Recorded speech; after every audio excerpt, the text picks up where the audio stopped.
اور سنیں حضور نے کیا فرمایا۔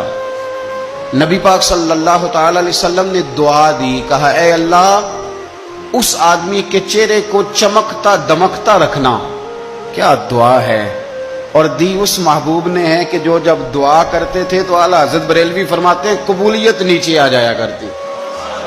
حضور نے دعا دی، کہا اے اللہ اس آدمی کے چہرے کو چمکتا دمکتا رکھنا جو میری حدیثیں یاد کرتا ہے اور پھر آگے بیان کرتا ہے۔ اس کے چہرے کو چمکتا دمکتا رکھنا، یہ رسول پاک صلی اللہ تعالی علیہ وسلم نے دعا دی۔ میرے عزیز، امام بخاری رحمۃ اللہ علیہ کے ایک شاگرد تھے محمد بن عباس، وہ کہتے ہیں مجھے امام بخاری نا حدیثیں لکھوایا کرتے تھے اور میں حدیثیں لکھا کرتا تھا۔ جب آپ حدیث پاک پڑھتے ہیں یا حدیث پاک سنتے ہیں تو کئی دفعہ ایسے ہوتا ہے کہ آپ کوئی واقعہ اچھے طریقے سے پڑھ رہے ہیں حضور کے دور کا صلی اللہ علیہ وسلم، یا سن رہے ہیں، ایسے لگتا ہے کہ وہ منظر آنکھوں کے سامنے گھوم گیا ہے۔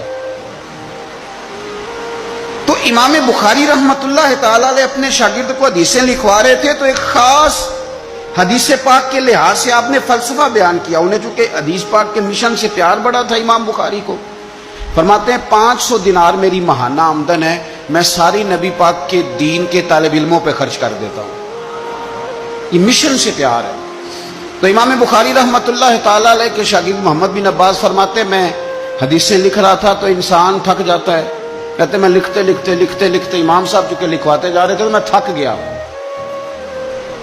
تو امام بخاری رحمۃ اللہ تعالی علیہ نے جب محسوس کیا نا کہ میں کوئی سست ہو گیا ہوں، تھک گیا ہوں، تو فرمانے لگے مجھ سے کہ جو کھیل کود والے لوگ ہیں نا، شاگرد سے کہتے ہیں جو کھیل کود والے لوگ ہیں وہ کھیل کود میں خوش رہتے ہیں، جو تاجر ہیں وہ تجارت میں خوش رہتے ہیں، جو سیاحت کے شوقین ہیں وہ گھومنے پھرنے میں خوش رہتے ہیں۔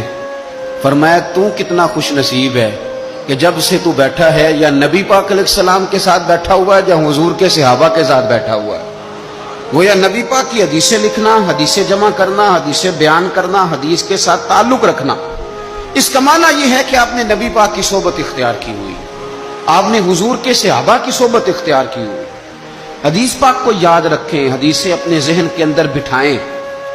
ایک حدیث پاک میں نبی پاک صلی اللہ علیہ وسلم نے فرمایا جس نے 40 حدیثیں جمع کر کے میری امت تک پہنچائی، اللہ قیامت کے دن اسے علماء کے ساتھ کھڑا فرمائے۔